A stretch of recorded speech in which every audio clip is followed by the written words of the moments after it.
सभापति महोदय, आपने राष्ट्रपति महोदया के अभिभाषण पर धन्यवाद प्रस्ताव पर मुझे चर्चा में भाग लेने की अनुमति दी। बहुत बहुत धन्यवाद महोदय। महोदय, देश अमृत खंड के रूप में अगले 25 वर्षों के लिए उत्सव मना रहा है। सरकारी उत्सव है। आम जनता को अमृतकाल का स्वाद नहीं मिला, क्योंकि जहां 80 करोड़ से अधिक लोगों को मुफ्त में अनाज देने के लिए सरकार बेबस है। बहुत ही अच्छी बात है कि सरकार लोगों के परेशानी को समझती है और गरीब कल्याण अन्न योजना को 1 साल के लिए बढ़ा दिया गया है। अध्यक्ष सभापति महोदय, अभिभाषण में मैं सरकार की उपलब्धियों के बारे में विस्तार से चर्चा किया गया है। अगले 25 वर्ष जो कि देश के अमृतकाल के रूप में मनाया जा रहा है, उसकी रूपरेखा प्रस्तुत किया गया है। अपने सपने काफ़ी अच्छे और लोक लुभावन लग रहे हैं।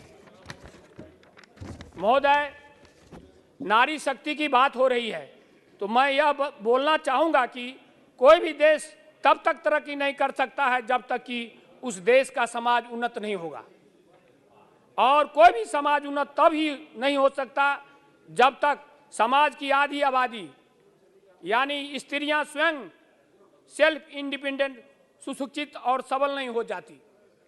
लैंगिक समानता के बगैर विकास की कल्पना और बातें करना अधूरी है। अतः हमें नारी शक्ति को भी एक समान अवसर प्रदान करना होगा। बात चाहे सामाजिक, आर्थिक या पारिवारिक अधिकार की हो, शिक्षा की, अधिक समानता की या राजनीतिक अवसर की बात हो, तो हमें नारी शक्ति का सम्मान देना होगा तथा नारी सशक्तिकरण के लिए आगे आना होगा। आज महिलाएं अपने आप को सुरक्षित महसूस नहीं कर रही है। क्या कारण है कि हमारे देश के महिला खिलाड़ियों को धरने प्रदर्शन पर बैठना पड़ता है? उनका यौन शोषण होता है, किंतु सरकार कोई भी कार्रवाई करने से बचती है।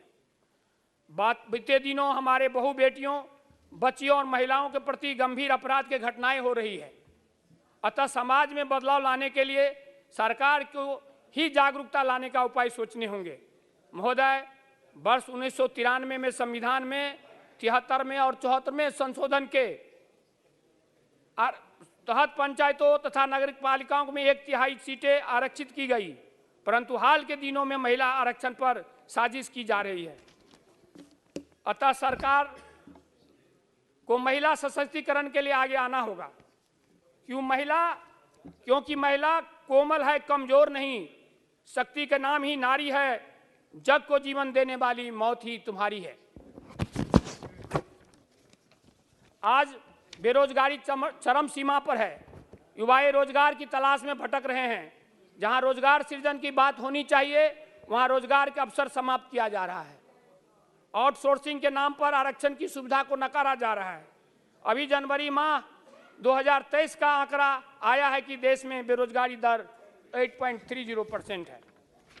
देश में सभी दैनिक उपयोग की वस्तुओं के दाम आसमान छू रहे हैं। उसे काबू में लाने के लिए कोई भी सार्थक कदम उठाए नहीं जा रहे हैं। आरबीआई के अनुसार महंगाई ज़्यादा से ज़्यादा 6% रहना चाहिए, लेकिन महोदय, महंगाई विगत साल 7 में आसमान पर रहा, परंतु अभी कुछ गरीबों को राहत मिला है। सरकार खुश है, किंतु आम जनता तो त्रस्त है। किसानों की दशा सुधरे बिना कृषि उत्पादन में बढ़ोतरी कैसे होगी? महोदय, हमारे देश के किसान बेहाल है। उनको अपने अधिकारों के लिए आंदोलन करने के लिए मजबूर होना पड़ रहा है। सरकार एमएसपी को कानूनी दर्जा देने के बात तो की, किंतु अभी तक कुछ प्रगति नहीं हुआ। किसानों की आय बढ़ाने के लिए कुछ सार्थक उपाय होनी चाहिए। पेट्रोल, डीजल, गैस जीएसटी के दायरे से हटाना चाहिए। महोदय, जनता को राहत दिया जा सकता है। सरकार को इस दिशा में जल्द कदम उठाना चाहिए। महोदय, अंत में मैं अपने बिहार राज्य की बात करना चाहता हूं। देश का समावेशी विकास तभी संभव है जब आप पिछड़े राज्यों को भी समान स्थिति में लाने के लिए बिहार तथा अन्य पिछड़े राज्यों को विशेष राज्य का दर्जा देंगे। सरकार आश्वासन सिर्फ चुनाव के समय ही राज्य सरकार को देती है, फिर उसमें रिपोर्ट का हवाला देकर पीछे छूट जाता है। यह तो बिहार राज्य के साथ अन्याय हो रहा है। महोदय, बिहार के विशेष राज्य का दर्जा देने की मांग के साथ मैं अपनी बातें समाप्त करता हूं। बहुत बहुत धन्यवाद महोदय। श्रीमती हरसिमरत कौर बादल।